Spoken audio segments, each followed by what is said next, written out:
Assalamualaikum warahmatullahi wabarakatuh.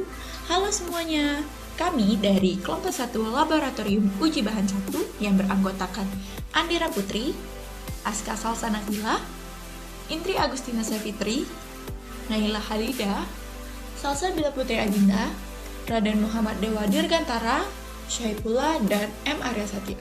Di sini kami akan menjelaskan praktikum yang pertama itu ada analisa saringan agregat kasar. Lalu untuk job 2 yaitu ada analisa saringan agregat halus. Lalu untuk job 3 ada berat jenis dan penyerapan air agregat kasar. Lalu untuk job yang terakhir yaitu job 4 berat jenis dan penyerapan air agregat halus. Baik, untuk kalian semua silakan disimak ya videonya. Halo guys, perkenalkan nama saya Raden Muhammad Dewa Dirgantara dan rekan saya Aska Salsa Nabila. Di sini kami akan menjelaskan tentang prosedur praktikum Berat jenis penyerapan air agregat kasar. Di sini saya akan menjelaskan sedikit tentang apa itu berat jenis dan agregat dasar. Berat jenis adalah perbandingan antara berat dari suatu material terhadap air dengan volume yang sama. Berat jenis adalah rasio berat suatu benda terhadap volumenya. Sedangkan agregat kasar adalah agregat yang berasal dari hasil disintegrasi alami dari batuan atau berupa batu pecah yang diperoleh dari industri pemecah batu. Nah, setelah kita mengetahui apa itu agregat kasar dan berat jenis, kita masuk ke tujuan praktikum. Tujuan praktikum itu sendiri yang pertama adalah menentukan berat jenis agregat kasar dalam keadaan kering oven, menentukan berat jenis agregat kasar dalam keadaan SSD, menentukan kadar air agregat kasar dalam keadaan SSD, serta untuk mengetahui apakah agregat kasar sudah memenuhi syarat standar berat jenis agregat normal. Nah, setelah kita mengetahui tujuan praktikum, kita masuk ke peralatan dan bahan.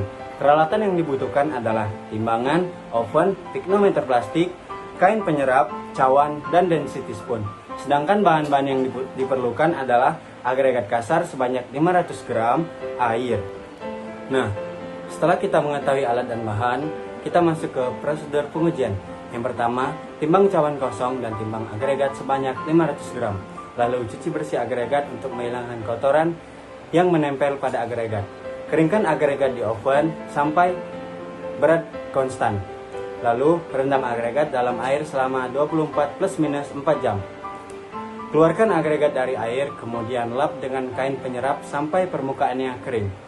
Timbang piknometer kosong dan berat agregat dalam keadaan SSD. Lalu masukkan agregat ke dalam piknometer dan tambahkan air sampai tanda batas. Lalu ditimbang. Setelah itu, keluarkan agregat dari piknometer dan bersihkan piknometer, lalu masukkan air ke dalam piknometer sampai tanda batas, lalu ditimbang. Setelah itu, lakukan perhitungan. Nah, setelah melakukan pengujian, kemudian mencari hasil perhitungan dengan menggunakan rumus berat jenis kering BK bagi W2 plus BJ min W1. Berat jenis SSD BJ per W2 plus BJ min W1. Kemudian persen penyerapan air BJ dikurang BK per BK dikali 100%. Nah, hasil yang kita dapat tadi dimasukkan ke dalam rumus yang mendapatkan hasil BJ kering dengan 2,21%, BJ SSD dengan 2,35%. Berat ini tidak memenuhi standar spesifikasi berat jenis yaitu 2,5 sampai 2,7. SK SNI T15 1990. Nah, untuk persen penyerapan air itu didapatkan 6,54%. Nah, berat ini tidak memenuhi standar penyerapan air yaitu kurang dari 3%. SNI 3 1970 2008.